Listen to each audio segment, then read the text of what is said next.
السلام علیکم ورحمۃ اللہ وبرکاتہ۔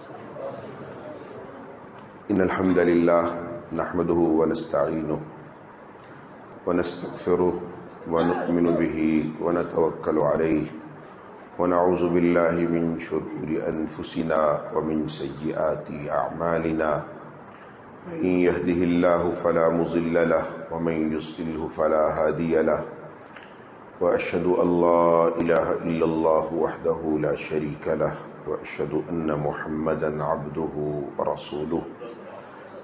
أما بعد، فأعوذ بالله من الشيطان الرجيم. بسم الله الرحمن الرحيم. يسألونك عن الأنفال قل الأنفال لله والرسول فاتقوا الله وأصلحوا ذات بينكم وأطيعوا الله ورسوله إن كنتم مؤمنين. آج کے ہمارے انشاءاللہ اللہ کی توفیق سے جو یہ درس ہے، اس کا حصہ قرآن کریم کی دو صورتیں ہوں گی، سورہ انفال اور سورہ توبہ. ان دونوں صورتوں کے موضوع کے بارے میں آپ جانتے ہیں کہ ان دونوں صورتوں کا بنیادی موضوع جہاد ہے. آپ کو اس دونوں صورتیں یاد کروانے کے لیے ایک چھوٹی سی بات بتاتا ہوں، آپ کو یہ دونوں صورتیں یاد ہو جائیں گی انشاءاللہ. سورہ انفال میں جنگ بدر کا تذکرہ ہے، سورۃ توبہ میں پہلے فتح مکہ کا تذکرہ ہے، اس کے بعد جنگ حنین کا تذکرہ ہے، اس کے بعد جنگ تبوک کا تذکرہ ہے. اس پر یہ سورت ختم ہو جاتی ہے. یہ چار جنگوں کا تذکرہ ہے. سورہ انفال میں سب سے پہلے کس کا ہے؟ جنگ بدر کا، اور اس پر کچھ آیات اور اس کے احوال، اور اس کے بعد اللہ کے آنے والے نئے احکام. اس کے بعد پھر سورہ توبہ شروع ہوتی ہے تو فتح مکہ، اور فتح مکہ کے بعد کے جو نئے احکام ان کا تذکرہ. اس کے بعد پھر سورہ جنگ حنین، اور جنگ حنین میں اہل ایمان کی کیفیت اور اس کیفیت سے دوچار ہونے کے بعد اصل راستے کی طرف رجوع. درمیان میں یہود و نصارہ کا کچھ تذکرہ، کیونکہ انما المشرکون نجس کی بات کی گئی تو اس کے بعد پھر یہود و نصارہ کا تذکرہ ہوا. یہاں پہلی مرتبہ یہود و نصارہ سے جنگ کرنے کا حکم دیا گیا ہے. اس کے بعد درمیان میں منافقین کا تذکرہ ہے.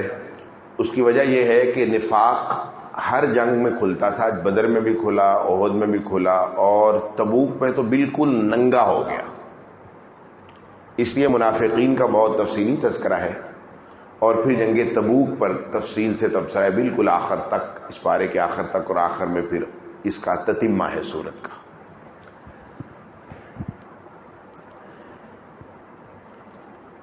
سورہ انفال کا آغاز سنیں ایک سوال سے کیا گیا ہے. میں پہلے دن سے ایک بات کو واضح کرنے کی کوشش کر رہا ہوں کہ اصل مسئلہ احکام کا نہیں ہے، اصل مسئلہ ایمان کا ہے. اور اگر آپ اس کو ماڈرن لینگویج میں سمجھنا چاہیں تو اصل مسئلہ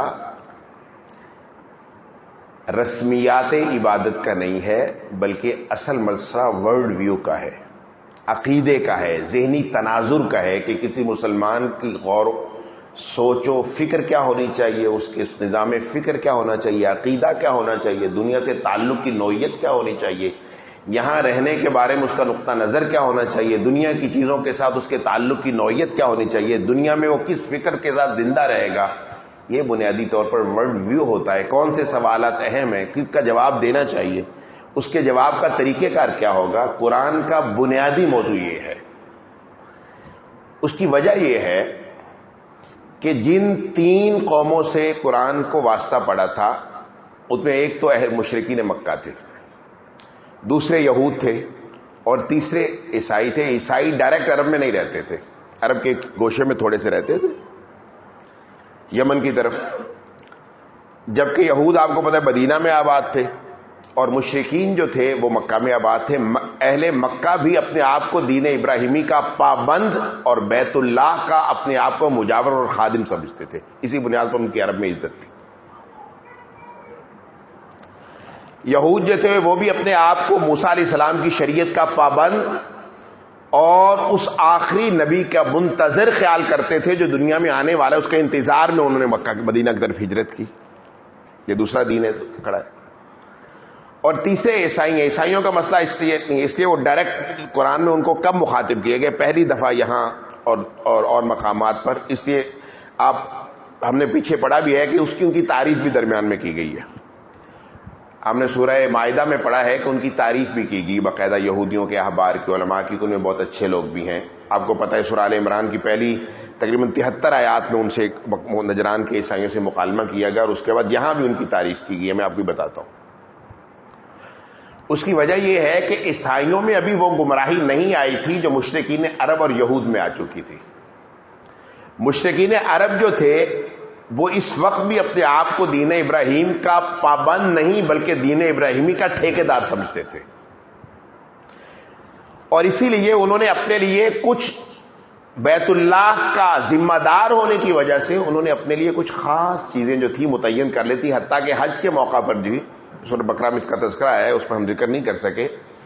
حج کے موقع پر بھی وہ عام لوگوں کا سا حج نہیں کرتے تھے، وہ حج بھی خاص کرتے تھے کہ ہم مکہ کے رہنے والے ہیں، بیت اللہ کے خادم ہیں، اللہ اس کے رسول ابراہیم علیہ السلام کے خصوصی لوگ ہیں، لہذا ہمارا حج عام لوگوں جیسا نہیں ہے، لہذا وہ عرفات نہیں جاتے تھے. آپ کو پتا ہے کہ عرفات جو ہے جغرافیائی طور پر جو ہے وہ مکہ کے مشرق جنوب میں ہے، جنوب مشرق میں ہے، یعنی تھوڑا سا جنوب میں اور مشرق میں ہے. اور حرم کی حد جو ہے وہ مشعر حرام پر ختم ہو جاتی ہے، مزدلفہ پر ختم ہو جاتی ہے. اس کے بعد عرفات جو ہے وہ حرم سے باہر ہے. وہ کہتے تھے ہم کیونکہ مکہ کے رہنے والے ہیں، حرم کے باسی ہیں، ہمارے لیے حکم نہیں ہے کہ ہم حرم سے باہر جائیں، لہذا وہ مزدلفہ سے ہی لوٹ آتے تھے. وہ اپنے آپ کو خصوصی سمجھتے تھے. اس کے بعد اگر اللہ نے وہ صحیح کر دیا سب کچھ. اس طرح یہود جو تھے وہ بھی اپنے آپ کو خصوصی پیکج میں سمجھتے تھے. وہ کہتے تھے قالوا لن تمسنا النار الا ایام معدودہ نحن ابناء اللہ واحباؤہ، ہم تو اللہ کے بیٹے ہیں، اللہ کے پسندیدہ ہیں، اگر اللہ نے ہمیں جہنم پھینکنا بھی ہوا تو چند دنوں کے لیے پھینکیں گے، ہمارے ساتھ اللہ کی وہ مسئلہ ہی نہیں ہے، ہم خاص لوگ ہیں، پوری کائنات ہماری خادم ہے.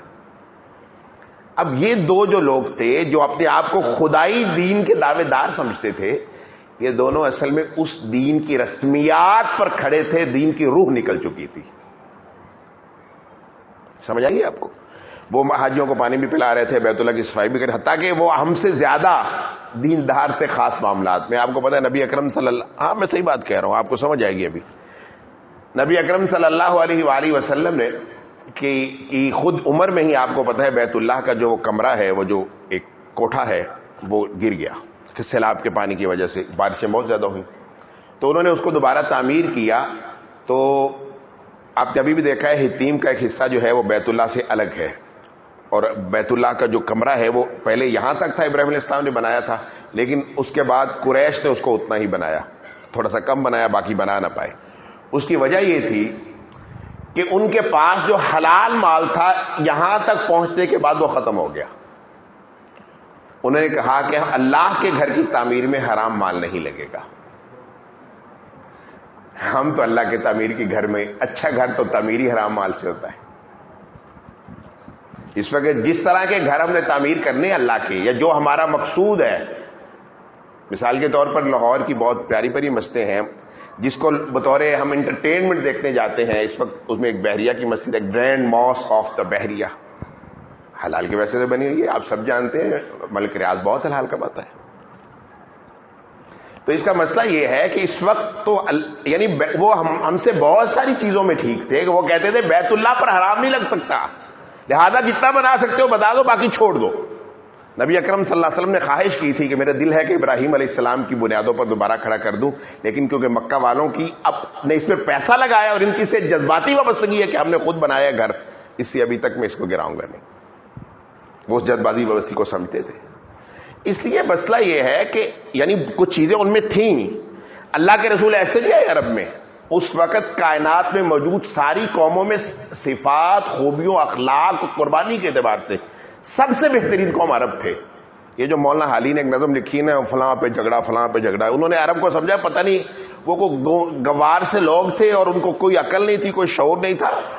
یہ الگ موضوعات ہیں، سیرت کے بیان کرنے والے اللہ نے توفیق دی، سیرت کا سلسلہ بیان کریں گے، پھر بتائیں گے کہ ان کی خوبیاں کیا تھیں اور وہ کس قدر رچ تھے اپنی تہذیب میں.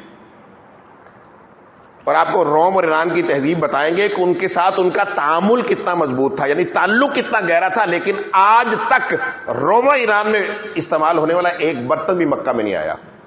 اتنا فخر تھا ان کو اپنی عرب تہذیب پر. اللہ کے رسول صلی اللہ علیہ وسلم کے دادا کے 3 بھائی تھے، ہاشم، مطلب اور ایک اور تھے. وہ تینوں اس وقت کی 3 بڑی منڈیوں کے وہ بڑے بروکر تھے. ایک شام میں بیٹھتا تھا، یہ ہاشم میں، خود ہاشم.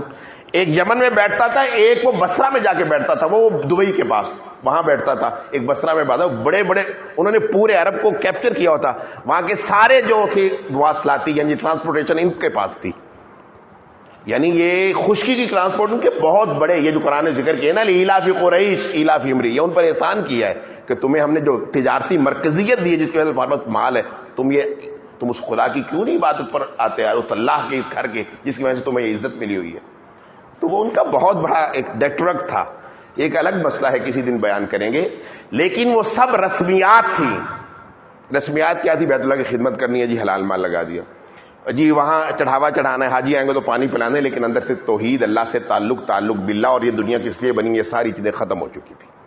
یعنی آپ دیکھیں کہ ان کے اندر وہ ایمان اور اصل روح اور ورلڈ ویو جس پر کھڑا ہوتا ہے وہ کس قدر ختم ہو گیا تھا کہ وہاں محمد صلی اللہ علیہ وسلم جیسا رسول بھیجنا پڑا. ٹھیک ہے، اس لیے وہ کھڑے. اس طرح یہی یہود کا حال تھا. یہود بھی رسمیات پہ کھڑے تھے. وہ کیا تھے؟ وہ چیزوں کو پورا کرتے تھے، دین کو آگے پیچھے کرتے رہتے تھے، اپنے مفاد کی بنیاد پر کہیں بڑھا لیا کہیں کم کر لیا، سود کھاتے تھے. یہ ساری ان کی بڑی بڑی بیماریاں قرآن نے بیان کی ہیں. ان کے اندر بھی وہ روح تعلق باللہ کی کہ کس طرح اللہ رب العزت کی بنیاد پر، ایمان کی بنیاد پر، آخرت کی بنیاد پر دنیا کو کس طرح تج کرنا ہے اور کس طرح دنیا کو برباد کر کے آخرت کو کھڑا کر کے جنت میں جانا ہے. یہ شعور ان کے اندر مفقود ہو چکا تھا. اس لیے اللہ رب العزت نے محمد صلی اللہ علیہ وسلم کو بھیجا. ہمارا مسئلہ ایمان ہے، قرآن کا مسئلہ ایمان ہے. اگر ہم اس وقت بھی، یہ میں چیخ اس لیے زیادہ رہا ہوں کہ اس وقت دین دوبارہ پھر اسی نہج پر جا رہا ہے جہاں پر اللہ کے رسول کے دور میں دین ابراہیمی پہنچا ہوا تھا. اس وقت دین صرف یہ بڑی بڑی مساجد کا نام رہ گیا ہے. دین اسلام کے گرینڈور کا رہ، بس عبادات چھوٹی، یہ مسجد ہے جی اس میں پیسے دے دو، مدرسے کو 4 پیسے دے دو، یہ تھوڑی تھوڑی چیزیں جو ہیں اس کا نام دین رہ گیا ہے. روح نکل گئی ہے. اللہ کے لیے کھڑے ہونا، اللہ رب العزت کے لیے راتوں کو رونا، قرآن کے ساتھ گہرا تعلق قائم ہونا، دنیا کے لیے زندہ نہ رہنا بلکہ آخرت کے زندہ رہنا، آخرت کو مرکز سمجھ کے اس کے لیے اپنا سب کچھ جو ہے قربان کرنا، یہ ساری بات ختم ہو چکی ہے. میں اس لیے اس بات کو بار بار دہرا رہا ہوں کہ ہم دوبارہ اسی جگہ پہنچ رہے ہیں جہاں سے ہم شروع ہوئے تھے. اور اللہ کے رسول صلی اللہ علیہ وسلم نے فرمایا نا کہ ایک جماعت جو ہے حق پر رہے گی. حق کا مطلب کیا ہے کہ ان کا مقصود نگاہ وہی رہے گا جو صحابہ کا تھا. اس لیے بوزم لوگ جو ہیں اس وقت جو ہے دین ان کے لیے کیا ہے؟ ریچولز، بس چند ایک عبادات کا نام ہے، یہ پوری کرتے رہے تو میرا دین کا تقاضا پورا ہو جائے گا. دین یہ نہیں ہے. یہ میں کئی بار عرض کر چکا ہوں کہ جو میرا دین ہے جس پر اس وقت میں اور آپ کھڑے ہیں، یہ دین کا کم از کم مطالبہ ہے، یہ دین کا اصل مطالبہ نہیں ہے. یہ دین کا اصل مطالبہ نہیں ہے، یہ دین کا کم از کم مطالبہ ہے. نمازیں پڑھنا یہ کم از کم دین ہے. یہ اللہ ہم سے مطلوب ہے. اس بنیاد پر دین غالب نہیں آتا. غالب مسلمان تب آتے ہیں، درست تب ہوتے ہیں کہ جن کا زندگی کا مقصود دین بن جائے اور باقی ساری چیزیں دوسرے، تیسرے، چوتھے، 5ویں، 10ویں درجے میں پہنچ جائے. دین کے غلبے کے لیے مال کی ضرورت بھی ہوتی ہے، لیکن مال کی ضرورت نہیں ہوتی ہے، اصل میں اللہ کی ضرورت ہوتی ہے. صاحب اللہ کے رسول نے کیا، مال قرض بھی لیا، صدقے کی ترغیب بھی دی، لیکن اصل میں افراد کی ضرورت ہوتی ہے جو اپنے آپ کو اللہ کے لیے قربان کرنے کے لیے تیار ہو جائیں. یہی داستان ان صورتوں میں بیان ہوئی ہے. اس لیے ذرا اس کا اندازہ لگائیے. یسألونک عن الانفال، یہ آپ سے سوال کرتے ہیں مال غنیمت کے بارے میں. انفال کے 2 معنی کہیں گے، ایک تو مال غنیمت کو کہتے ہیں، دوسرا انفال ایسے مال کو کہتے ہیں جو نفل اور زائد ہو. نفل اور زائد مال سے مراد ہے کہ جو بغیر لڑائی کے حاصل ہو گیا، اس کو مال فے بھی کہہ دیتے ہیں. عام طور پر اس کو مال غنیمت بھی کہتے ہیں. دونوں معنی مفسرین نے کیے ہیں. بہرحال مال غنیمت کے بارے میں سوال کرتے ہیں. اس سوال کا جواب بھی آگے دے دیا گیا ہے. تو فرمایا سب سے پہلے تو اس کے بارے میں پریشان نہ ہو. قل الانفال للہ والرسول، یہ مال اللہ اس کے رسول کا ہے. واصلحوا فاتقوا اللہ، اللہ سے ڈرو. واصلحوا ذات بینکم، اس کی فکر نہ کرو، اپنے درمیان تعلقات ٹھیک کرو. واطیعوا اللہ ورسولہ، اللہ اس کے رسول کی اطاعت کرو. لعلکم ان کنتم مؤمنین، اگر تمہارے اندر ایمان ہے تو. اس کی فکر کم کرو، اصل فکر تمہاری کرنے کی اور ہے. جہاد کا اب دیکھیں اسی نقطے کو پھر اٹھا دیا یہاں. انما المؤمنون الذين اذا ذكر الله وجلت قلوبهم واذا تليت عليهم آياته زادتهم ايمانا وعلى ربهم يتوكلون الذين يقيمون الصلاة ومما رزقناهم ينفقون اولئك هم المؤمنون حقا لهم درجات عند ربهم ومغفرة ورزق کریم. جہاد کی بات ہو رہی تو فرمایا مومن ہوتا کون ہے؟ اللہ کہتے ہیں یہ ہم مخاطب اہل ایمان سے ہے. مومن کون ہوتا ہے؟ مومن وہ ہوتا ہے، مومن صرف وہ ہے، عربی زبان میں اس کو حسر کہتے ہیں. جس طرح ہم کہتے ہیں نا کوئی آیا ہے، آپ کہتے ہیں کوئی نہیں آیا صرف علی کے. اور آپ کہتے ہیں کوئی گیا ہے، آپ کہتے ہیں کوئی نہیں گیا سوائے عدنان کے. تو آپ نے کیا کیا؟ باقی سب کو خارج کر دیا، ایک کو کیا. اس کو کہتے ہیں حسر. یعنی اس حکم میں آپ نے ایک کو شامل کر لیا، باقی سب کو نکال دیا. یہاں اللہ پاک نے حسر کا اسلوب اختیار کیا. مومن صرف وہ ہے، اس کے علاوہ مومن اور نہیں ہے. مومن صرف وہ ہے اذا ذکر اللہ، جب اس کے سامنے اللہ کی عظمت کا تذکرہ کیا جائے تو وجلت قلوبہم، اس کے دل دہل جائیں، دل کانپنے لگ جائیں، دلوں میں اللہ کا خوف، اللہ کی محبت اور اللہ رب العزت کی ذات کے ساتھ ایک وابستگی کی وجہ سے ان کے دل کانپنا شروع ہو جائے. وَإِذَا تُلِيَتْ عَلَيْهِمْ آیَاتُهُ، جب اللہ کی آیات ان پر پڑھی جائیں تو ان کا ایمان کا لیول بڑھنا شروع ہو جائے. میں اور آپ چیک کریں، یہ دیکھیں بیان کیا ہو رہا ہے. مومن یعنی جہاد کا مسئلہ ہے تو جہاد کے مسائل بیان ہونے چاہیے نا. پہلے بیان ہو رہا ہے اصل میں جہاد مسئلہ نہیں ہے. مسئلہ یہ ہے کہ تم وہ قافلہ ہو جو جہاد کرے گا. اس قافلے کے لیے جو اللہ کے راستے میں جہاد کرتا ہے اس کی وہ شر پسند نہیں ہوتے. وہ لوگوں کے مال ناحق نہیں کھاتے، وہ کسی کو بغیر حق کے قتل نہیں کرتے، وہ کسی پر حملہ نہیں کرتے، وہ غریبوں، مسکینوں اور ناحق لوگوں کی جانوں کو تار تار نہیں کرتے. ان کی خوبی یہ ہوتی ہے وہ تو جہاد میں بھی پابند ہوتے ہیں. اسلام کا بھی جہاد بیان کرتے ہیں انشاءاللہ. اگلے جا کے آگے آ رہا ہے نا جہاد کیا ہے، کہ ہم سمجھ رہے ہیں کہ وہ جہاد کا مطلب چل مار دھاڑ ہے. مار دھاڑ نہیں ہے. جہاد ایسی عبادت ہے کہ شاید اس سے زیادہ پابندی کسی اور میں نہ ہو. جس طرح نماز میں ایک پابندی ہے نا، جہاد میں اس سے بھی سخت پابندی ہے. جہاد ہم کیا کر رہے ہیں؟ اللہ کے دین کو غالب کرنے کے لیے اور فتنے کو ختم کرنے کی کوشش ہے. اگر اس کے ذریعے فتنہ پیدا ہو جائے تو جہاد ہے. جہاد دنیا میں لوگوں کو ستایا نہیں جائے گا، کسی کو اللہ رب العزت کی توحید پر ماننے پر تنگ نہیں کیا جائے گا، اور شرک کے نظام کو دنیا میں غالب نہیں رکھا جائے گا. جہاد ان کاموں کے لیے ہوتا ہے. اب اگر کوئی کہے کہ جہادی ہو رہا ہے، لوگوں کا امن برباد ہو جائے، لوگوں کی جانیں برباد ہونا شروع ہو جائیں، لوگوں کا گھر مال جب چھین لیا جائے، یہ جہاد نہیں ہوتا بھائی. جہاد عبادت کا نام ہے، اس کے اپنے اصول ہیں، اس پر ہوگا تو جہاد ہوگا. تو اس لیے فرمایا سب سے پہلے جہاد کرنے کے لیے ایمان کی ضرورت ہے. اگر ایمان نہ ہوا تو جہاد نہیں ہوگا. اس کی دو مثالیں آپ کو دے دیتا ہوں، بات سمجھ آ جائے گی. نبی اکرم صلی اللہ علیہ وسلم کے ایک بہت ہی پیارے صحابی اور آپ کے داماد اور آپ کے چچا زاد حضرت علی رضی اللہ تعالیٰ عنہ، آپ کو پتہ ہے ان کی عظمت جہاد میں کیا ہے. جنگ احزاب کے موقع پر، خندق کے موقع پر، عمر بن عبد ود جو مکہ کا بہت بڑا پہلوان تھا، اور اس کا اصول یہ تھا اس کے مقابلے میں 10-15 لوگ لڑتے تھے تو ان کو ہرا دیتا تھا. بہت بڑا تکڑا، اس کے سامنے کوئی نہیں ہوتا تھا. اللہ، اس نے کیا کیا، خندق میں ایک جگہ کم تھی، اس نے اپنے گھوڑے کو دلا کے چھلانگ لگا کے اس نے خندق پار کر لی اور آ کے للکارنا شروع کر دیا، آؤ میرے مقابلے میں کوئی. اللہ کے رسول صلی اللہ علیہ وسلم نے کہا اٹھو بھائی، جاؤ. کوئی اس کے خوف سے کوئی اٹھا نہ. پھر کہا، تیسری بار کہا تو ایک دبلا پتلا، اسد من سود اللہ، اسد اللہ الغالب. علی اٹھتے ہیں، چھوٹا سا قد، اس کے سامنے چلے جاتے. کہا علی تو آ گیا ہے میرے مقابلے میں؟ فرمایا ہاں میں آ گیا ہوں. پھر سید علی نے شعر بھی پڑھے، بہرحال وہ ایک الگ ہوتا ہے. سمیت امی حیدرا، میری ماں نے میرا نام شیر رکھا ہے. اللہ نے ان کو لقب دیا تھا اسد اللہ، اللہ کا شیر، الغالب، اس کو کوئی مغلوب نہیں کر سکتا. اور اللہ کے رسول نے وہ کہا تھا خیبر کے موقع پر، لَأُوتِيَنَّ غَدًا رَأْيَتِي غَدًا رَجُلًا، صبح میں ایک ایسے آدمی کو جھنڈا دوں گا جس کے ہاتھ پر اللہ خیبر کو فتح کر دیں گے. بلایا علی کی دیر ہے، بلایا. فرمایا اللہ میری رسول میری آنکھیں خراب ہے. فرمایا لاؤ دبا ڈالتا ہوں. اللہ کے رسول نے اپنا لعاب ڈالا، علی کی آنکھیں ٹھیک ہوں گی. فرمایا جاؤ خیبر کو فتح کر کے آؤ. ایسا آدمی اٹھے گئے، تلوار زنی شروع ہوگی. جنگ ہو رہی ہے نا. اصل میں یہ نہیں ہوتا جنگ کے اصول ہوتے ہیں. یہ نہیں کہ ایک بندہ یار سارے دوڑنا شروع کر دو، نہیں. جنگ کے اصول ہوتے ہیں، جنگ اصولوں پر ہوتی ہے. حضرت علی نے مبارزت شروع کی، حتیٰ کہ حضرت علی رضی اللہ تعالیٰ نے بجلی کی طرح کوندے اور اس کو گرا لیا. گرا کے اس کے سینے پر چڑھ کے بیٹھ کے تلوار ہاتھ میں لی، گردن کاٹنے لگے تھے. اس نے نفرت میں حضرت علی کے چہرے پر تھوک دیا. جب اس نے تھوکا تو حضرت علی چھوڑ کے پیچھے کھڑے ہو گئے. وہ حیران ہو گیا. اس نے کہا علی مجھے چھوڑا کیوں ہے؟ تو بھی میرا سر گرم کرنے لگا تھا.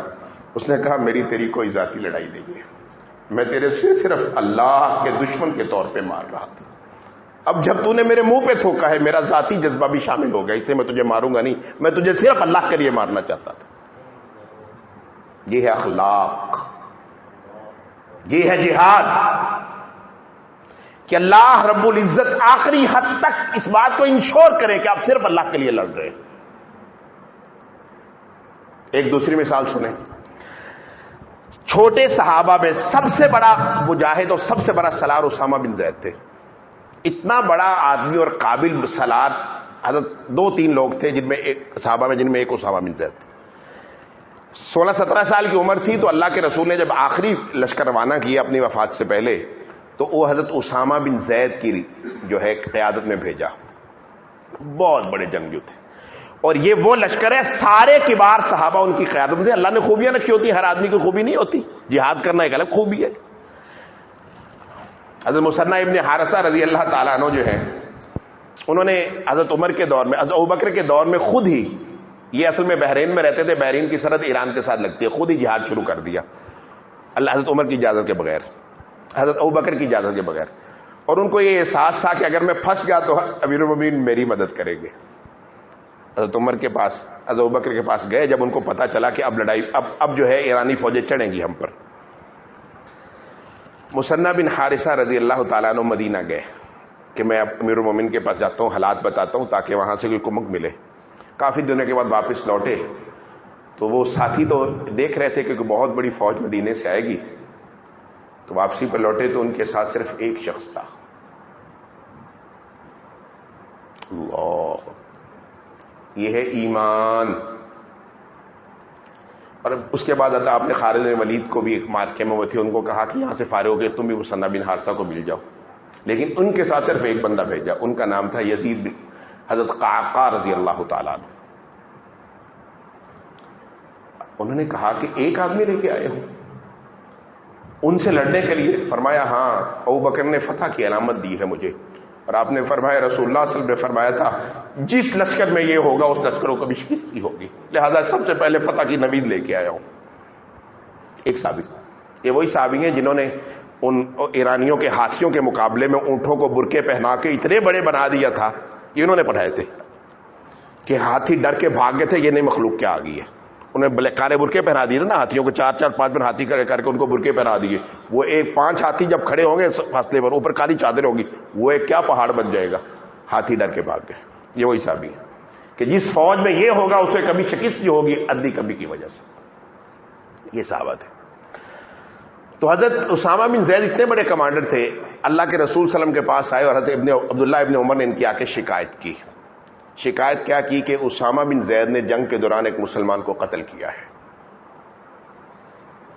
بھئی جنگ کمانڈر ہے, پوچھا جا سکتا ہے اس سے, ہم جس کو چاہے مار دیں. آپ نے فرمایا واقعہ کیا ہے؟ بلایا اسامہ کو. فرمایا اسامہ, عبداللہ بن عمر تیرے خلاف یہ شکایت لے کے آئے ہیں. فرمایا اللہ کے رسول واقعہ سن لیں, اس کے بعد میرا جرم ہو تو بتائیے گا. فرمایا کیا واقعہ ہے؟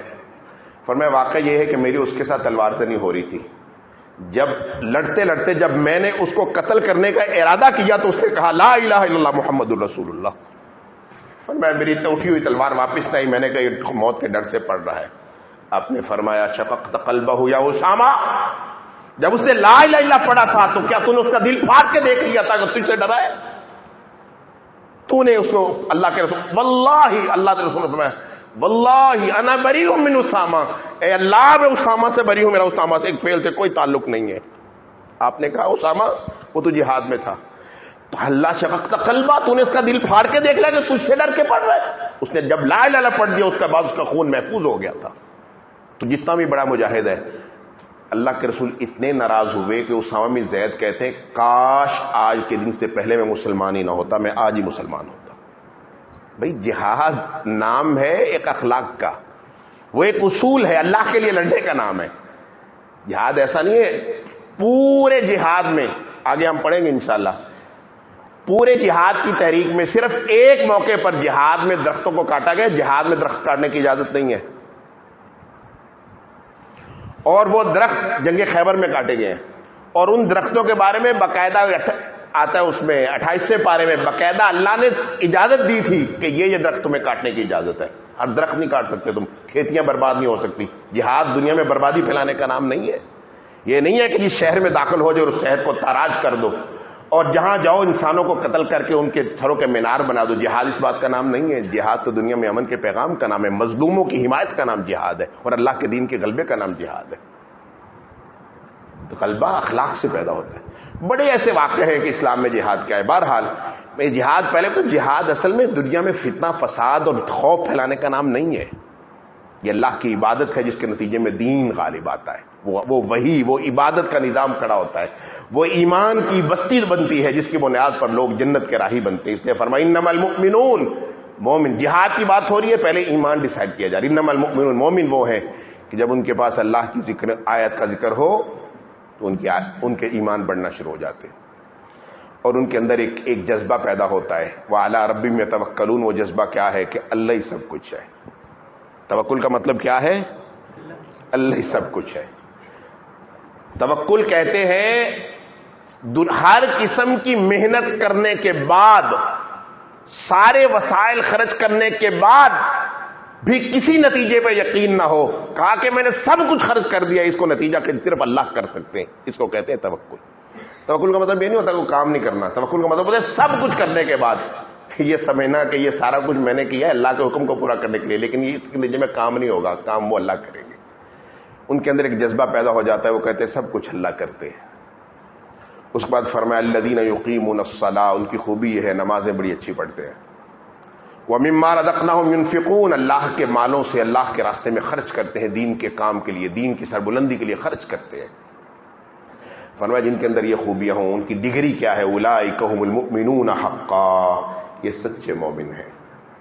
لہم درجات عند ربهم ومغفرۃ ورزق کریم. ان کے اللہ کے ہاں بڑے مقام ہیں، مغفرت ہے اور عزت ہے، اور بہت عزت والا رزق ہے ان کے لیے اللہ کے پاس، اللہ کے پاس جنتوں میں. اللہ. اس کے بعد پھر جنگ بدر شروع ہو جاتی. کما خرجک ربک من بیتک بالحق وان فریقا منهم لکارہون. جنگ بدر کا تذکرہ تفصیل بیان نہیں کروں گا، لیکن جنگ بدر کا تناظر بیان کروں گا تاکہ پتہ چلے ایمان کیا ہے اور کفر کیا ہے.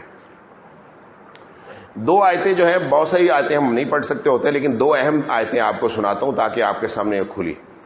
وَإِذْ يُرِيكَ نہیں ملکی ہے. اذ انتم بالعدوۃ القصوى وهم بالعدوۃ ان انتم بالعدوۃ الدنیا وهم بالعدوۃ القصوى والركب اسفل منكم ولو تواعدتم لاختلفتم في الميعاد ولكن ليقضي الله امرا كان مفعولا ليهلك من هلك عن بينه ويحيى من حي عن بينه وان الله لسميع عليم. جنگ بدر کو دو نام دیے گئے ہیں، یوم الفرقان، یوم التقى الجمعان، اور دوسرا اس فرقان کی یہاں وضاحت کی گئی ہے. یہ بہت اہم مسئلہ ہے. نبی اکرم صلی اللہ علیہ وسلم اس سے پہلے 13 سال کی آپ کی زندگی کے بارے میں ہم نے تھوڑی سی تصویر آپ کے سامنے رکھی ہے گزشتہ دروس میں کہ کیا آپ کے ساتھ تھا. سورۃ انعام میں خصوصی طور پر کہ اللہ کے رسول کے ساتھ بالکل اللہ بالکل آخر میں بالکل یعنی دو ٹوک ہو گئے. کل ان کو کہو تم کیا کر رہے ہو. اہل مکہ کو اتمام حجت کیا ہے آخری سورۃ انعام میں. حتیٰ کہ نبی اکرم صلی اللہ علیہ وسلم اتنی سختی کی گئی ہے کہ اللہ کے رسول کو شاید بعض دفعہ گوارا نہیں تھی. بہرحال یہ یوم الفرقان ہے. اللہ رب العزت نے یہ بتایا ہے کہ اصل میں مسئلہ قوت اور طاقت کا نہیں ہے. دنیا میں توازن طاقت کا نہیں مسئلہ.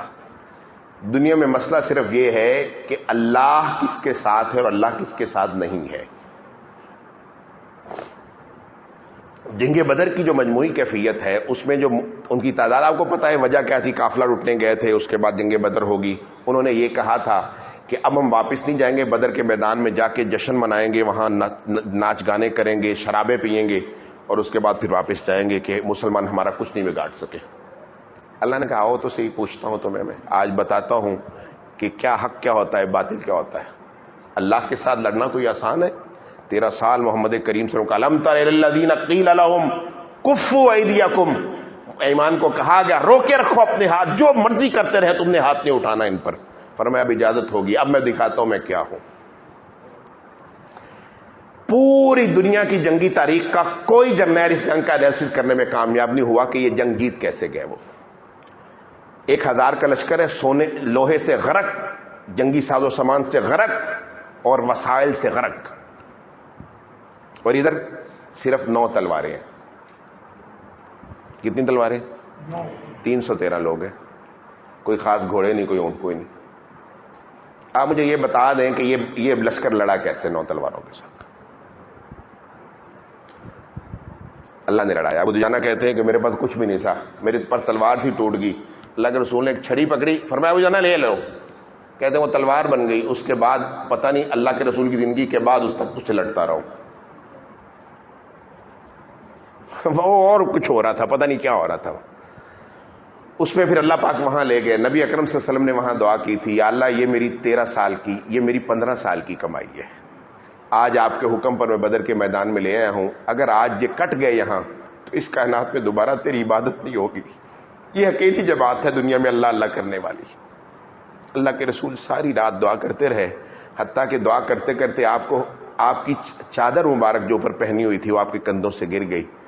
آپ کے حبیب اور آپ کے پیارے ابوبکر نے چادر اٹھا کر رکھی، فرمایا اللہ کے رسول بس کیجئے، بس اللہ نے سن لی آپ کی بات۔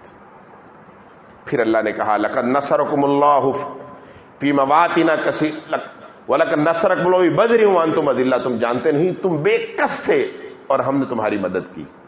مدد کیا کی؟ اللہ نے باقاعدہ جبرائیل کو بھیجا اور وہ فرشتوں کی قیادت میں آئے، فرشتے باقاعدہ لڑے۔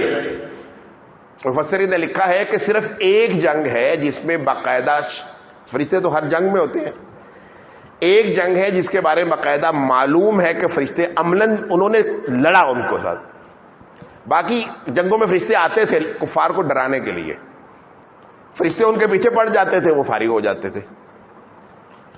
ابھی اس کا کرتے ہیں، حنین کے موقع پر ایک صحابی کا تذکرہ ہے، یہاں فرشتے لڑے اور پھر کیا ہوا آپ نے دیکھا۔ اللہ فرماتے ہیں آج ہم کچھ لڑانا نہیں چاہتے تھے، اب ہم صرف یہ کرنا چاہتے تھے کہ یہ بات واضح کریں کہ حق کیا ہے اور باطل کیا ہے۔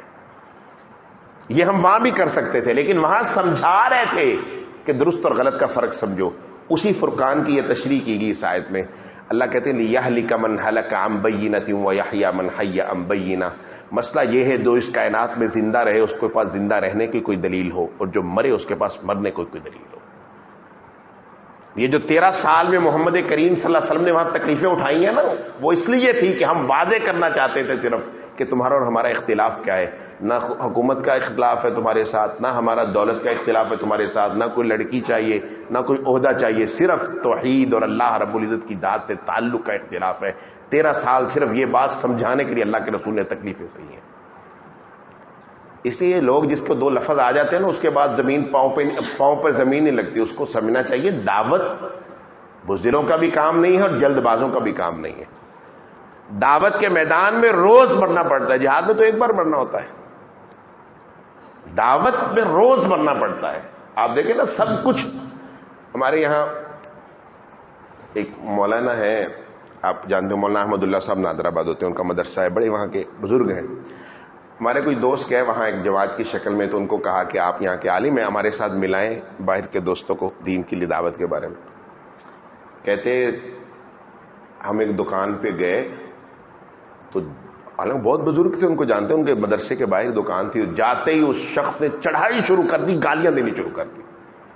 وہ کہتے وہ مولانا بالکل پریشان کہ یہ کیا ہو گیا، پہلی بار انہوں نے سنی تھی نا دین کے لیے گالی، یا ہم نے پہلی بار۔ نبی اکرم صلی اللہ علیہ وسلم کیا نہیں سنتے تھے دین کی۔ دعوت کا کام بہت مشکل ہوتا ہے، ہم سمجھتے ہیں کہ آسان ہوتا ہے، اس کے لیے آپ کو سب کچھ لگانا پڑتا ہے۔ جہاد میں تو جان لگانی پڑتی ہے صرف۔ اللہ کے رسول صلی اللہ علیہ وسلم نے کیا کچھ برداشت کیا ہوگا، آپ ذرا سوچیں اس بات کو، اللہ کے رسول کو کیا کیا تھا۔ مثلا آپ دیکھیں نا یہ کیا ہو رہا ہے، نبی اکرم صلی اللہ علیہ وسلم آگے آگے جا رہے ہیں، پیچھے ابو لہب ہے، اس کے اپنے کپڑے میں کنکر اٹھائے ہوئے ہیں۔ اللہ کے رسول دین کی دعوت دیتے ہیں اور پھر آپ کو کنکر بھی مارتا اور کہتا ہے یہ جھوٹا ہے، یہ جادوگر ہے، اس کی نہ ماننا، ہے جھوٹا ہے، یہ جادوگر ہے، اس کی نہ ماننا۔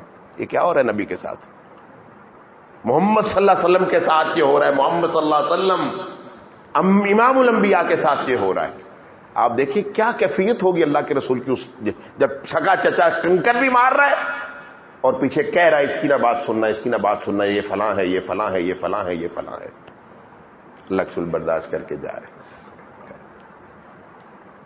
آپ پر اوچھ ڈال دیے جاتے، آپ کو مارا جاتا، آپ کو پریشان کیا جاتا، ایک حدیث میں آتا ہے، سیرت کی یہ روایت ہے، نبی اکرم صلی اللہ علیہ وسلم جو ہے نا، ایک دن انہوں نے ان کو مارا، اللہ کے رسول کا سر زخمی ہو گیا، آپ کے سر سے خون نکلا، آپ پریشان سے ہو گئے. پہلے حضرت ابو طالب کی زندگی میں یہ کام نہیں وہ کرتے تھے، پھر ذرا جری ہو گئے تھے، ذرا ڈر تھا نا کہ لڑیں گے یہ. اس لیے آپ کو پتا ہے نا، اللہ کے رسول صلی اللہ علیہ وسلم کو جب قتل، ہجرت کے موقع پر قتل کا منصوبہ بنایا تو کوئی ایک قبیلہ نہیں آیا، قریش کے سارے قبیلوں سے ایک ایک آدمی آئے تو 100 بندہ ہوا تھا، تاکہ قریش پور جو ہے نا بنو ہاشم سارے قبیلوں سے نہیں لڑ سکیں گے، ایک سے تو لڑ لیں گے، اس لیے سارے جاؤ مل کر. اس وقت بھی خوف تھا کیونکہ وہ پیچھے کھڑے تھے، قبیلہ تھا. تو اللہ کے رسول پریشان تھے، جبرائیل آئے، فرمایا کیا پریشان؟ فرمایا آج تو حد کر دیے، دیکھو خون نکل رہے. آپ نے فرمایا وہ جو سامنے دختر ہے اس درخت کو کہیے ادھر آؤ. نبی اکرم صلی اللہ علیہ وسلم بیٹھے تھے، آپ نے اس کو درخت کو کہا تعال. وہ زمین چیرتا ہوا اللہ کے رسول کی خدمت میں آ گیا. آپ نے فرمایا اس کو کہیے اپنی جگہ پہ چلا جائے. ہم نے کہا جاؤ چلے جاؤ. وہ ویسے ہی زمین چیرتا ہوا اپنی جگہ پہ چلا گیا. فرمایا یہ زخم اس سے زیادہ ہے اس عظمت سے جو اللہ نے آپ کو دے رکھی. مسئلہ یہ نہیں ہے کہ آپ کے پاس طاقت نہیں ہے، آپ کی فوج میں ہم ہیں، لیکن مسئلہ ہے اللہ دنیا میں یہ واضح کرنا چاہتا ہے ہمارا جھگڑا کیا ہے. یہ واضح ہونا بہت ضروری ہے. لِيَهْلِكَ مَنْ هَلَكَ عَنْ بَيِّنَةٍ، تاکہ جو ہلاک ہو اس کے پاس بھی دلیل ہو، جو زندہ رہے اس کے پاس بھی دلیل ہو. یہ واضح ہونا بہت ضروری ہے کہ میرا اور آپ کا اختلاف کیا ہے. ایسی دو باتیں سمجھ آنے چھلانگ لگانے کا مطلب دین نہیں ہوتا. دین کی دعوت کو سیکھنا، اس کو پچانا، اس کو ہضم کرنا اور لوگوں کو بتانا ہمارا اختلاف کیا ہے، یہ بہت بڑا مسئلہ ہے اس دور کا. بہرحال یہ ایک مسئلہ ہے. اس کے بعد پھر جو ہے جنگ بدر میں مسلمانوں کی جو کیفیت تھی، ایک تفصیلی واقعہ آپ سنتے رہتے ہیں علماء سے، اس کا بیان ہے. آخر میں ایک دو جو آیات ہیں اس پر مجھے گفتگو کرنی ہے، وہ بہت اہم ہے. وَأَعِدُّوا لَهُم مَّا اسْتَطَعْتُم مِّن قُوَّةٍ. ہمارے یہاں اسلامی جہاد ہے کیا؟ آج کل بہت سارے لوگوں کو بہت بڑے دھوکے لگے ہوئے ہیں. وہ اس آیت کی نبی اکرم صلی اللہ علیہ وسلم نے، سلف نے اس کی تشریح کیا، وَأَعِدُّوا لَهُم مَّا اسْتَطَعْتُم مِّن قُوَّةٍ، اور تم اعدوا تیاری کرو، مَّا اسْتَطَعْتُم مِّن قُوَّةٍ جو تمہاری قوت ہے اس کے مطابق. کس طرح تیاری کرو؟ دو کام کرو. مِن رباط الخیل، گھوڑوں کو باندھو، اور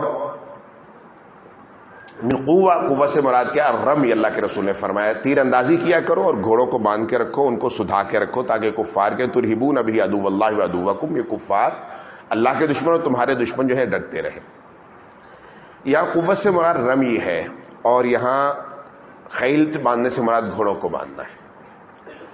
اس وقت جو ماڈرن دور میں پچھلے 150 سال سے جو ٹیکنالوجی آئی ہے، اس میں آپ کو پتہ ہے کیمیائی بم آ گئے، جہاز آ گئے ہیں، اور بہت سے ایسے ہتھیار آ گئے ہیں کہ جو ایک پھینک دیا جائے تو پورا کا پورا شہر جو ہے وہ پانی بن جاتا ہے اگلے چند منٹ میں.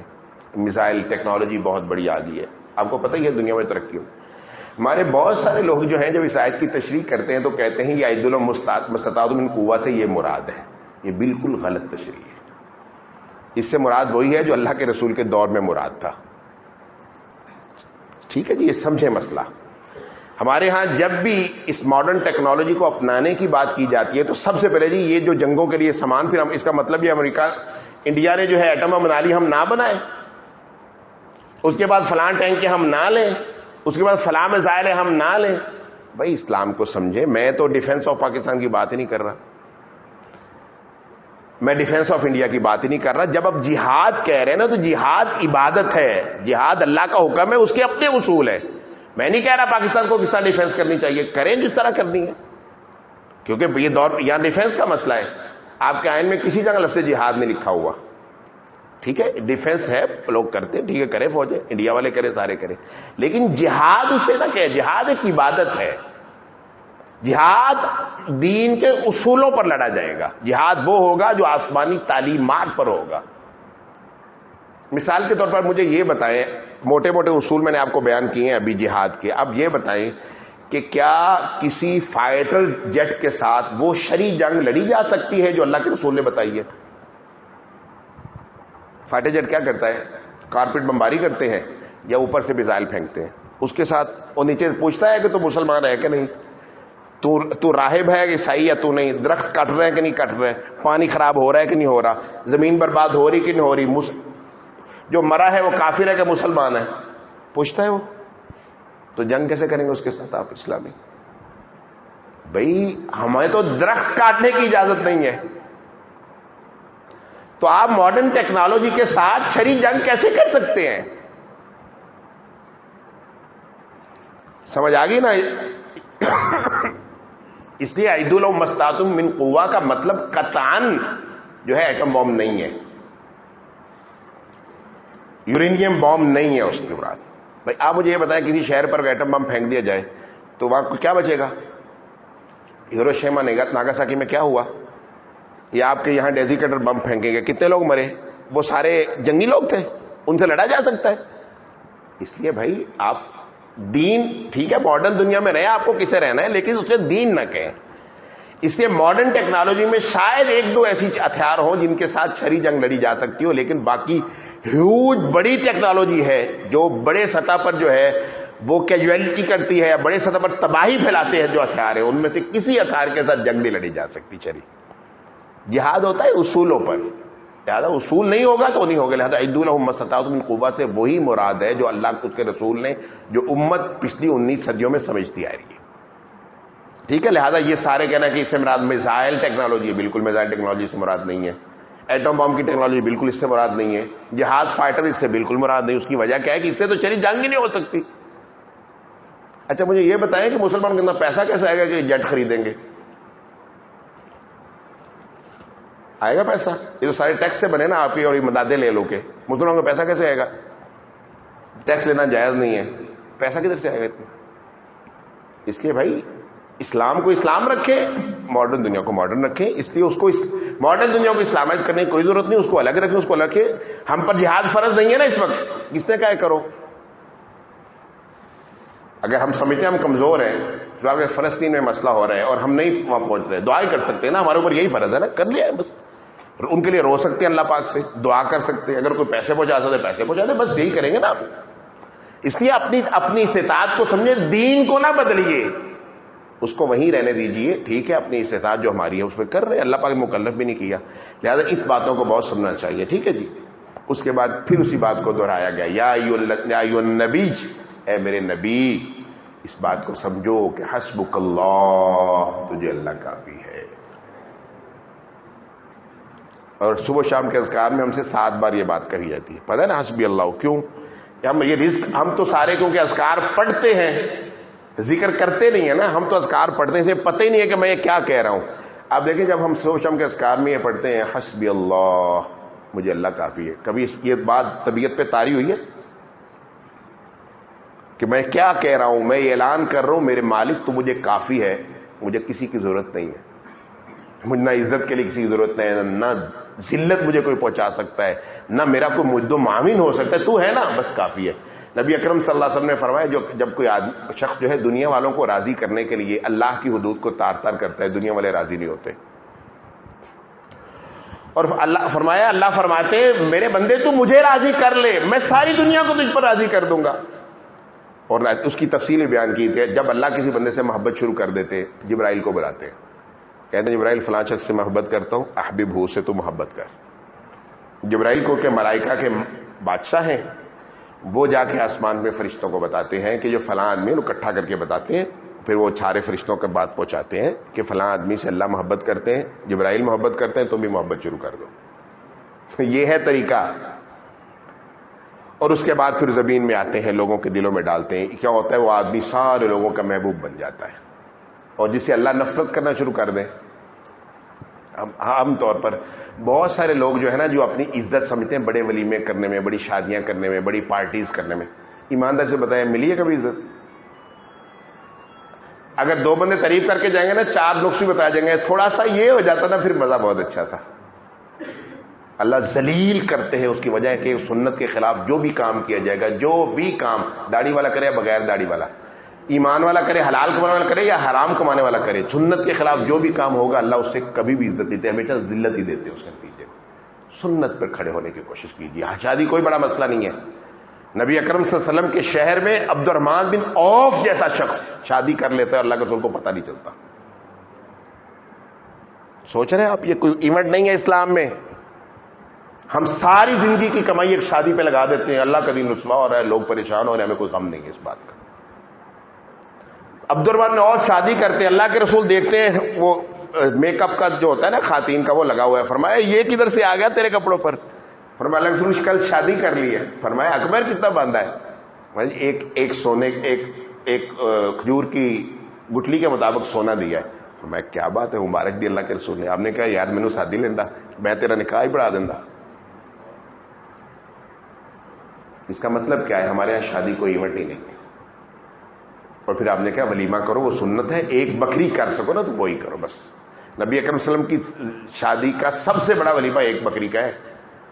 3 ولیمے آپ کے باقاعدہ سیرت کی کتابوں میں موجود ہیں جو آپ نے کیے ہیں. ایک میں ایک بکری ہے، ایک میں آپ نے دودھ پلایا لوگوں کو، اور ایک ولیمہ جو حضرت صفیہ کے ساتھ شادی کی وہ یہ کیا تھا کہ آپ سفر میں تھے، واپس آ رہے تھے جنگ خیبر سے، ایک جگہ رکے اور آپ نے صحابہ کہا بھائی جس کے پاس جو کھانے کو ہے وہ لے آئے. دسترخوان بچھا دیا، سارے کھانے لے آئے. فرمایا رکھو اپنا کھانا دسترخوان پہ رکھا. فرمایا یہ اپنا کھانا لے آئے؟ ہاں لے آؤ، اس کو کھاؤ. فرمایا الگ سے وہ تو کھاتے ہی ہیں، کیوں کھائیں؟ فرمایا یہ میرا ولیمہ ہے.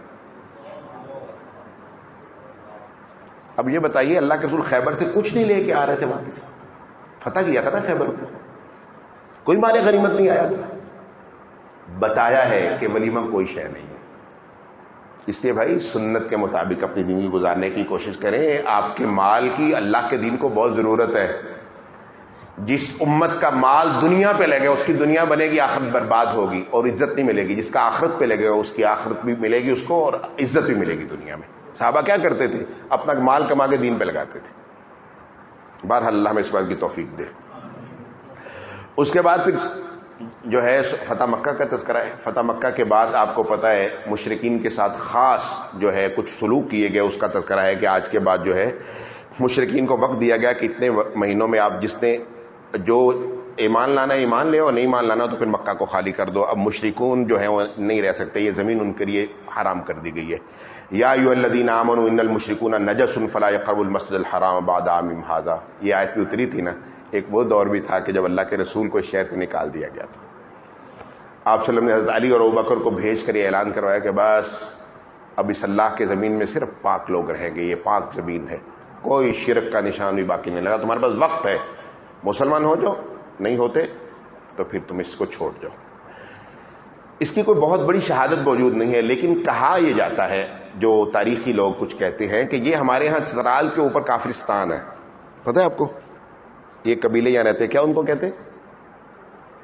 کافرستان کے جو قبیلے ہیں، یہ جو ہم آج کل تہذیب کلاش، یہ کلاش جو قبیلہ ہے اس کے بارے میں بعض لوگوں کا کہنا ہے اصل میں اس کو کافرستان مشہور ہے. یہ اصل میں وہ مکہ کے لوگ ہیں جو اللہ کے رسول صلی اللہ علیہ وسلم پر ایمان نہیں لائے تھے اور مکہ سے نکال دیے گئے تھے. کہا یہ جاتا ہے، اس کی حقیقت کوئی نہیں ہے. اس کی وجہ یہ ہے کہ یہ جہاں بھی رکتے تھے پتہ چلتا تھا کہ اللہ کے رسول کے شہر سے نکلے ہوئے ان کو رہنے نہیں دیتا تھا، جو فتح ہوتا تھا نکال دیتا تھا وہاں سے. پھر یہاں آ کے اور یہاں ہم نے تہذیبی سرمایہ سمجھ کے اس کو رکھ لیا ہے. اس کی کوئی بہت پکی دلیل ہی نہیں. کہا جاتا ہے کہ یہ وہ لوگ ہیں. ٹھیک ہے، اب پتہ نہیں اس کی حقیقت کیا ہے عبارت، لیکن تاریخ دان یہ بات کرتے ہیں. وہ چلے گئے اور باقیوں کو اس کے بعد پھر کہا گیا یہ تمہیں نکال کیوں رہے ہیں؟ یہ جو تم سارا کچھ کر رہے تھے نا مکہ میں بیت اللہ حاجیوں کی خدمت، یہ بیت اللہ کی آباد کاری نہیں ہے. اس بات کو سمجھو. پھر یہاں ہمیں اسی نقطے کو دوبارہ اٹھایا گیا جس سے شروع کی گئی تھی بات. انما یامر مساجد اللہ من آمن باللہ والیوم الآخر واقام الصلاۃ وآتى الزکاۃ ولم یخش الا اللہ.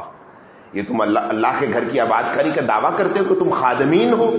نہیں، اللہ کے گھر کو صرف وہی آباد کرتا ہے جس کے دل میں ایمان کی شمع جلتی ہے، جو آخرت کے لیے زندہ رہتا ہے. وہ اقام الصلاۃ، جو نماز کا پابند ہے، زکوٰۃ کو ادا کرتا ہے اور اس کے دل میں اللہ کے علاوہ کسی اور کا خوف نہیں ہوتا، کسی بت سے نہیں ڈرتا، کسی بلی سے نہیں ڈرتا، کسی کوے سے نہیں ڈرتا، صرف اللہ سے ڈرتا ہے.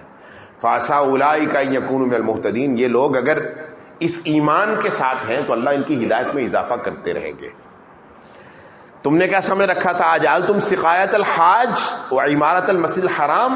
کیا تم نے حاجیوں کو پانی پلانا یا حرام میں کو تعمیر کرنا یا یہاں کے مجلس لگانا تم اسے سمجھتے تو یہ ایمان ہے، یہ عبادت کاری ہے؟ بالکل بھی نہیں، یہ عبادت کاری نہیں ہے. کیا یہ برابر ہوگی ان لوگوں کے کمن آمن باللہ جن کے ایمان کو اللہ نے کنسیڈر کر لیا، والیوم الآخر جو آخرت کے لیے زندہ رہ رہے ہیں؟ تم تو آخرت کا امکان ہی نہیں سمجھتے. اور ان کی خوبی کیا ہے؟ وجاہد فی سبیل اللہ، اللہ کے راستے میں اپنی جانوں کے نذرانے، سب کچھ کے نذرانے. جہاد کہتے ہیں، جہاد صرف قتال کو نہیں کہتے. جہاد کی اصطلاح کا مطلب ہوتا ہے غلبہ دین کے لیے کی جانے والی ہر کوشش. اس میں بعض دفعہ علم بھی ہوتا ہے، دعوت بھی ہوتی ہے، جہاد بھی ہوتا ہے. یہ ساری چیزیں جہاد میں شامل ہیں. اور وہ لڑائی کو قتال کہتے ہیں. جو جنگ ہوتی ہے نا دو بدی، اس کو قتال کہتے ہیں. جہاد کا مطلب ہوتا ہے غلبہ دین کے لیے کی جانے والی ساری کوششیں. ٹھیک ہے، وہ مختلف نوعیت کی ہر دور میں ہوتی ہیں. تو جن کی یہ خوبی ہے کہ اپنے مالوں اور جانوں کے ساتھ جہاد کرتے ہیں، اعظم الدرجۃ عند اللہ، ان کے اللہ کے ہاں بہت بلند درجے ہیں، اولئک الفائزون. اس کے بعد پھر یہ ان کو بتانے کے بعد پھر کہا، پھر صحابہ کی تربیت کی، پھر جنگ حنین کا تذکرہ ہے. آپ کو پتہ ہے یہ بھی اصل میں طائف جو ہے، اگر آپ کو جغرافیہ کا تھوڑا سا احساس ہے، آپ کو یہ پتا ہے کہ جغرافیہ میں مشرق مغرب کس طرح سے جب میپ دیکھتے ہیں، میپ دیکھنے میں میپ کا دایاں طرف نیچے والا حصہ جنوب ہوتا ہے. کوئی بھی میپ دیکھیں نا آپ، اس کا نیچے والا حصہ، جس طرح یہ ورق ہے، اس کا نیچے والا حصہ جو ہوتا ہے نا، یہ جنوب ہوتا ہے، اوپر والا شمال ہوتا ہے، دائیں طرف والا مشرق ہوتا ہے، بائیں طرف والا مغرب ہوتا ہے. اگر آپ کے سامنے کوئی نقشہ ہے تو اس کو اس طرح پڑھتے ہیں. اگر آپ نقشہ سعودی عرب کا اپنے سامنے رکھیں اور مکہ آپ کے سامنے ہو، تو مکہ کے دائیں اور جنوب کی طرف اس طرح کر کے طائف کا شہر ہے. سمجھ آ رہی؟ مثال کو یہ بیت اللہ ہے تو بیت اللہ سے اس جگہ پر کر کے یہ مشرق ہے اور جنوب ہے، جنوب مشرق اس کو کہتے ہیں. یہاں پر طائف کا شہر ہے. طائف اور مکہ کے درمیان ایک وادی ہے حنین جسے کہتے ہیں، جہاں پر اصل میں فتح مکہ کے بعد بنو ثقیف، بنو سعد، حوازن، ان کے کچھ قبیلے تھے جن کے ساتھ اللہ کے رسول کی جنگ ہوئی ہے. ٹھیک ہے، یہ مکہ اور طائف کے درمیان. بنو جاشم بھی ان میں موجود تھے. ان کی تعداد اس وقت 4000 تھی. صحابہ 10,000 تو مکہ سے آئے تھے، 10,000 مدینہ سے آئے تھے، 2,000 مکی بھی مل گئے، کل ہو گئے 12,000. بعض لوگوں کے دل میں خطرہ پیدا ہوگا کہ آج لوگوں کی کمی کی وجہ سے ہم نہیں ہارتے. اللہ اکبر.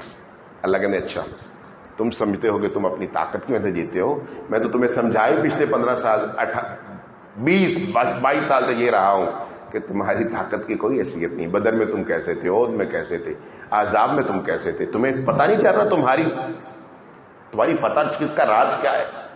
یہ ساری باتیں ان پر کھول. جب ان کے آگے فرمایا لقد نصرکم اللہ فی مواطن کثیرہ، میں نے بہت جگہوں پر تمہاری مدد کی ہے، حنین کے دن بھی میں نے مدد کی. تو اذ اعجبتکم کثرتکم، جب تمہاری کثرت نے تمہیں فخر اور عجب میں ڈال دیا تھا. آج نہیں کچھ ہوتا. پھر کیا ہوا کہ وہ کھلا میدان اور وادی تمہارے لیے تنگ پڑ گئی. 12,000 کا 12. انہوں نے کیا کیا تھا، انہوں نے کمین گاہوں میں بندے رکھے، کچھ لوگ سامنے کھڑے کر دیے، یہ بڑھتے آئے کہ وہ سامنے لشکر کھڑا ہے. جب یہ سارے اندر آ گئے اس وادی کے، وادی ہوتی ہے ارد گرد پہاڑ ہوتے ہیں، وادی ہوتی ہے، چھپے ہوئے لوگ، انہوں نے تیر اندازی شروع کر دی. 11,900 لوگ بھاگ گئے. کتنے لوگ؟ 11,900 لوگ بھاگے. علی عقیبی، ایڑیوں پر بھاگ گئے. اللہ کے رسول کے ساتھ صرف 100 لوگ رہ گئے. آپ اکیلے وہاں کھڑے رہے. آپ نے فرمایا تعالو الی نبی اللہ، اللہ کے نبی کی طرف، میں یہاں کھڑا ہوں. اور پھر آپ نے اسی موقع پر کہا تھا انا النبی لا کذب انا ابن عبد المطلب، میری 2 خوبیاں ہیں، ایک تو میں عبد المطلب کا بیٹا ہوں، ہماری ایک تاریخ ہے خاندانی، اور دوسری بات میں کیا، میں جھوٹا نبی نہیں ہوں، میں میدان سے نہیں ہٹوں گا. فرمایا پھر کیا ہوا، پھر ہم نے پھر فرشتے بھیجے. ایک صحابی جو ہے وہ بعد میں مسلمان ہو گئے، اس وقت وہ انہی میں شامل تھے. یہ جنگ ہوئی، جنگ کے بعد اللہ کے رسول واپس جا رہے تھے تو مدینہ پر جانتے ہیں جو مکہ جاتے ہیں، جارانہ کے مقام پر بھی پہنچے تھے. یہ جو طریقہ ہجرہ جو ہے جرانہ کے مقام پر پہنچے تھے تو پیچھے سے یہ لوگ آگے مسلمان ہو گئے. سارے 6,000 قیدی تھے وہ اللہ کے رسول نے چھوڑ دیے. ان کے بہت سارے لوگ مسلمان ہو گئے، ان توبہ کر لی، اللہ کے رسول کی معافی مانگی، قیدی چھوڑ دیے، مال نہیں دیا ان کو. ایک صحابی جو ہے وہ بعد میں مسلمان ہو گئے، انہوں نے بتایا کہ ہمارے ساتھ ہوا کیا، کہ جب اللہ نے پھر اللہ کے رسول کی مدد کی، فرمایا کہ وہ بتایا کرتے تھے کسی چیز میں پانی ڈال کے نا وہ کوئی چیز پھینکا کر، کنکر پھینکا کرتے تھے. یہ جس طرح پانی ڈالیں تو کنکر پھینکے تو ایک آواز آتی ہے نا، کہتے یہ دھماکے کی شکل میں آواز ہمارے پیچھے آتی ہے. ہم کہاں ہوتے، کھڑے ہوتے تو پیچھے آواز آتی، ہم ڈر جاتے. فرشتے یہ کرتے تھے، ان کو بس اس طرح دھماکوں سے ڈراتے رہتے تھے، مارا نہیں ان کو. جب ان کے دل میں خوف پڑ گیا اور وہ پکے ہو کیا گیا ہے تو پھر صحابہ آئے، پھر صحابہ نے ان کو قتل کیا، جیت گیا. بہرحال بہت مال غنیمت بھی ملا، ان کو قتل بھی کیا. 6,000 لوگ قیدی کر لے سب کو، یعنی خواتین، عورتیں وغیرہ سب کچھ.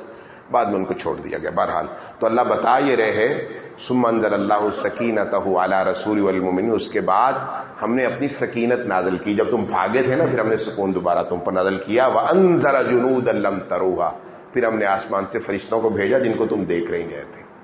اس لیے اہل ایمان اس قابل اپنے آپ کو کریں کہ فرشتے ان کی صفوں میں آ سکیں. بس ہماری کا. اب مجھے یہ بتائیں, جتنی بھی بڑی ٹیکنالوجی ہو ہمارے خلاف, ہماری صفوں میں فرشتے کھڑے ہو, ٹیکنالوجی ہمارا کچھ بگاڑ سکتی ہے؟ بس یہ مسئلہ ہے. اہل ایمان کو آپ کو اس قابل کرنا ہے کہ فرشتے ان کی صفوں میں لڑ سکیں. جب اہل ایمان اپنے آپ کو اس قابل کر لیں گے تو ان کی فتح ہی فتح آ جائے گا. یہی مسئلہ ہے. جتنے بھی اصول بیان کیے گئے, کسی جگہ میں آپ کو یعنی جنگ بدر کے بعد اہل ایمان کو کہہ دیا گیا کہ پہلے تمہارا ایمان زیادہ مضبوط تھا, تم 1-10 کے مقابلے میں تھے, اب تم کیا ہو 1 کے مقابلے میں 2. ساری جنگیں جتنی بھی اسلامی تاریخ میں لڑی گئی ہیں سوائے اس جنگ کے, کوئی بھی جنگ ایسی نہیں ہے جس میں مسلمان مجاہدین کی, اسلامی مجاہدین کی اور کفار کے مقابلے میں اتنی تعداد ہو. ایک بھی جنگ اللہ کے رسول کے دور میں اور صحابہ کے دور میں ایسی نہیں لڑی گئی. اس لیے ہم اصل میں اور طرح لڑتے ہیں, فرشتوں کی صفوں میں لڑنا.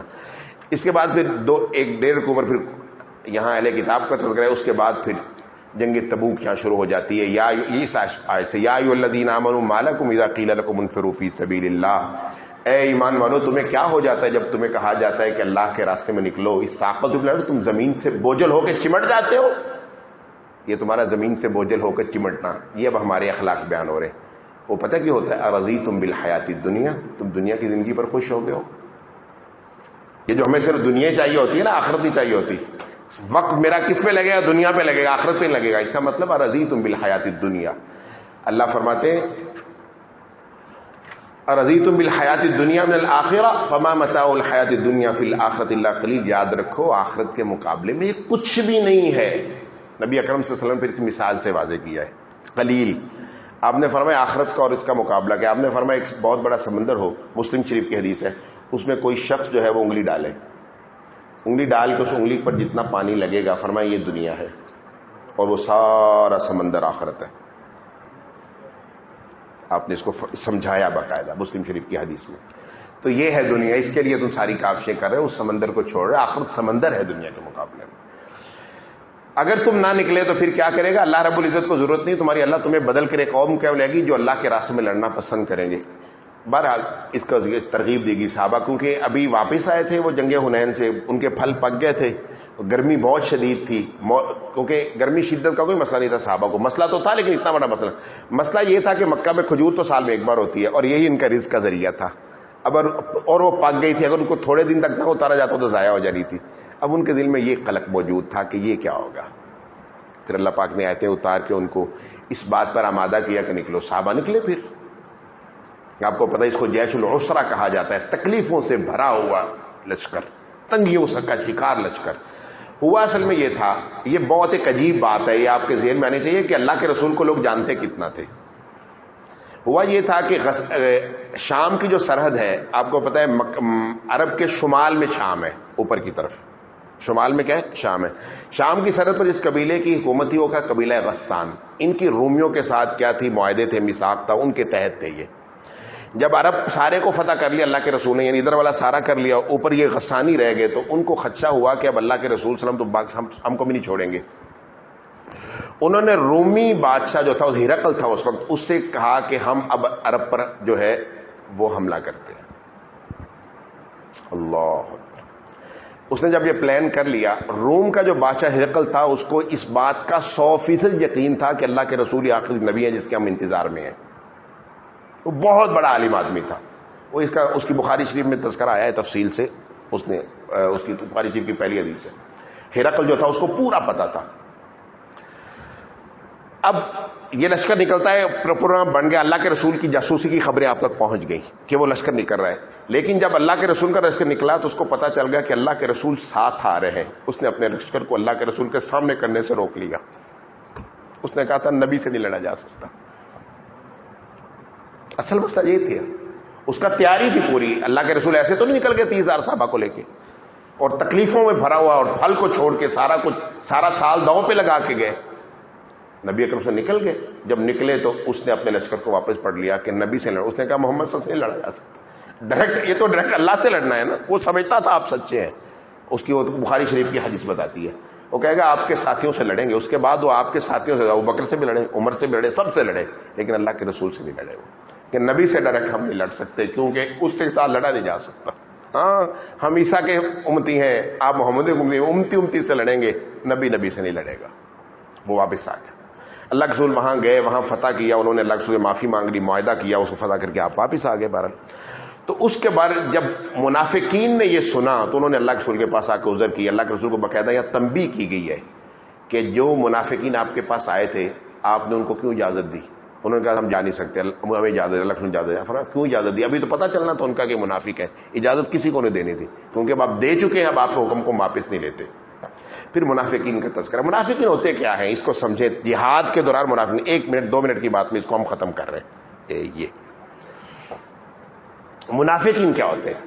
منافق اصل میں ایسا آدمی ہوتا ہے جو دنیا میں صرف دنیا کے فائدے کے لیے رہ رہا ہوتا ہے، وہ دنیا میں دنیا کے فائدے کے لیے رہ رہا ہوتا ہے، لہذا وہ کسی بھی فساد اور حق و باطل کی کشمکش کو وہ برداشت نہیں کر سکتا ہوتا، تو اس کے نتیجے میں بہت مالی نقصان ہوتا ہے۔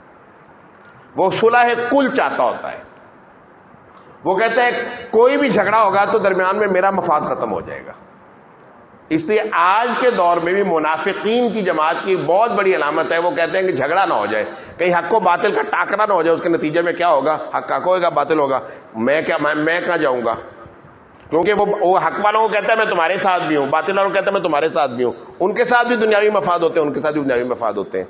اس لیے وہ کہتا ہے کہ امن رہے تاکہ میرے مفادات مجھے ملتے رہے۔ یہ ہے یہاں منافقین کا تذکرہ۔ اس لیے اللہ کے رسول نے فرمایا ہے کہ جس کے دل میں جہاد کا جذبہ موجود نہیں ہے، اگر وہ اسی حالت میں مر جاتا ہے تو منافقت کی موت مرتا ہے۔ مماتا، جو آدمی فوت ہو، ولم یغزو، وہ کبھی جہاد میں شریک بھی نہ ہوا ہو، ولم یحدث به نفسہ، اور جہاد کا سچا جذبہ بھی اس کے دل میں پیدا نہ ہو، مات علی شعبۃ من النفاق، وہ نفاق کی ایک شاخ پر فوت ہوا ہے۔ اس لیے اپنے دلوں کو ٹٹولے بالانصاف کے ساتھ کہ ہم مجاہد ہیں کہ نہیں اندر سے۔ اگر تو یہ بات آکورڈ سی لگتی ہے کہ ایسا نہیں ہونا چاہیے کبھی بھی، تو پھر بار اپنے ایمان کا جائزہ لیں۔ یہ ہے منافقین، یہاں اس کی تفصیل بیان کی گئی ہے، بہت ساری شک بیان کی۔ آخر میں آپ کو پتا ہے وہ 3 صحابہ کا تذکرہ ہے جو سچے ایمان والے تھے لیکن جنگ سے پیچھے رہ گئے تھے، ان پر تقریباً 2-3 رکوع جو ہے اس کے لگائے گئے ہیں کہ اللہ نے ان کو بائیکاٹ کیا گیا، ان کو سزا دی گئی، ان کے پاس باہر کے بادشاہوں کے جو ہے روم و ایران کے بادشاہوں کے پیغام آئے، انہوں نے اس کو جھٹک دیا۔ آخر میں اللہ نے ان کی توبہ قبول کر لی اور پھر انہوں نے اپنی وضاحت کی، جس کے بعد آخری 2 آیتیں جو اللہ کے رسول کی صفات پہ ہیں، لقد جاءکم رسول من انفسکم عزیز علیہ ما عنتم حریص علیکم بالمؤمنین رؤوف الرحیم۔ تمہارے اندر ایک ایسا رسول رہ رہا ہے لقد، جو تمہیں میں سے ہے، ان کو بہت تکلیف ہوتی ہے جب تم تکلیف میں ہوتے ہو۔ تم جب تکلیف میں ہوتے ہو تو اللہ کے رسول کو بہت تکلیف ہوتا ہے۔ عزیز علیکم بالمؤمنین رؤوف الرحیم، مومنوں کے ساتھ بہت محبت اور رحمت کا معاملہ کرنے والے ہیں۔ اس کے بعد پھر اسی موضوع پر دوبارہ قل کہو حسبی اللہ۔ پیچھے کیا کہا گیا سورہ انفال میں؟ قل حسب یا ایھا النبی حسبک اللہ، تجھے اللہ کافی ہے۔ انما المؤمنون اذا ذکر اللہ، یہ ہے وہ تارا آخر میں ختم کیا جا رہا ہے، قل حسبی اللہ۔ پھر یہ دوبارہ نعرہ لگاؤ ہمیں اللہ کافی ہے، علیہ توکلت، ہم اسی پر بھروسہ رکھتے ہیں، وہ رب العرش العظیم، وہ عرش عظیم کا رب ہے۔ اللہ سے دعا ہے اللہ قرآن کریم کو سمجھنے کی توفیق سے نوازے۔ وآخر دعوانا الحمدللہ رب العالمین۔